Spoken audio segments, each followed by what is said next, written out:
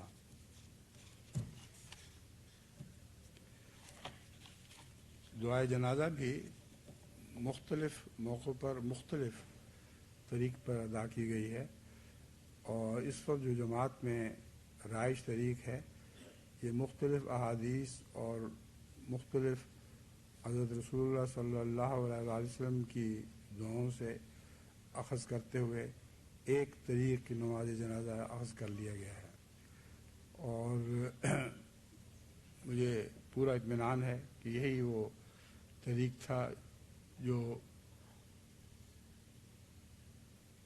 سب قسم کے جنازوں پر، شہداء پر اور غیر شہداء پر، حاضر پر اور غائب پر برابر اطلاق پاتا ہے۔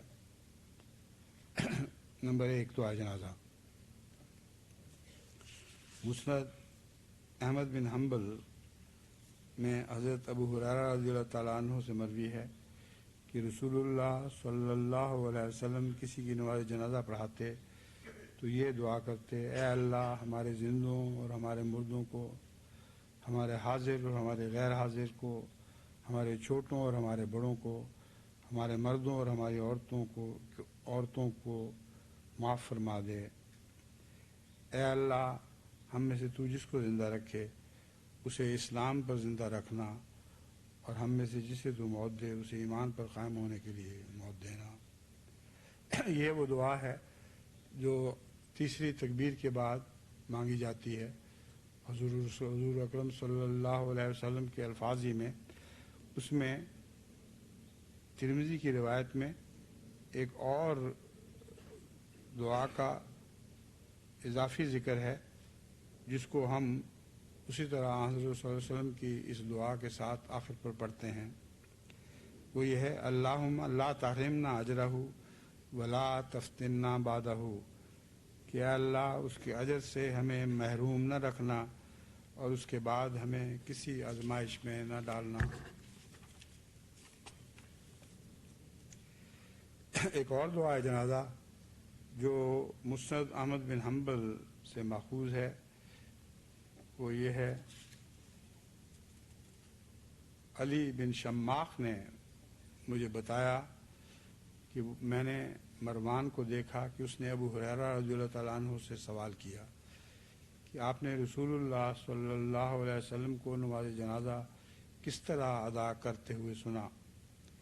اس پر ابو ہریرہ رضی اللہ تعالیٰ عنہ نے بیان کیا اس طرح، اے اللہ تو ہی اس مرنے والی جان کا رب ہے، اور تو نے ہی اسے پیدا کیا تھا، اور تو نے ہی اسے اسلام قبول کرنے کی ہدایت دی تھی، اور تو نے ہی اس کی روح قبض کی ہے، اور تو ہی اس کے باطن اور ظاہر کو جانتا ہے۔ ہم اس کی شفاعت کرتے ہوئے حاضر ہوئے ہیں، بس تو اس کو بخش دے۔ یہاں شفاعت سے مراد وہ خاص شفاعت نہیں جو اللہ کے اذن کے بغیر کسی کو کرنے کا حق نہیں۔ یہاں شفاعت دعا کے معنوں میں استعمال ہوا ہے، لفظ شفاعت دعا کے معنی میں استعمال ہوا ہے، اور اس میں غالباً عام دعا سے زیادہ زور پایا جاتا ہے۔ ایک اور حدیث عوف بن مالک سے سنن الترمذی میں مروی ہے۔ حضرت عوف بن مالک رضی اللہ تعالیٰ عنہ روایت کرتے ہیں کہ میں نے رسول اللہ صلی اللہ علیہ وسلم کو ایک جنازے پر دعا پڑھتے ہوئے سنا جو مجھے سمجھ آئی۔ آپ کے یہ الفاظ تھے، اللہم اغفر لہ ورحمہ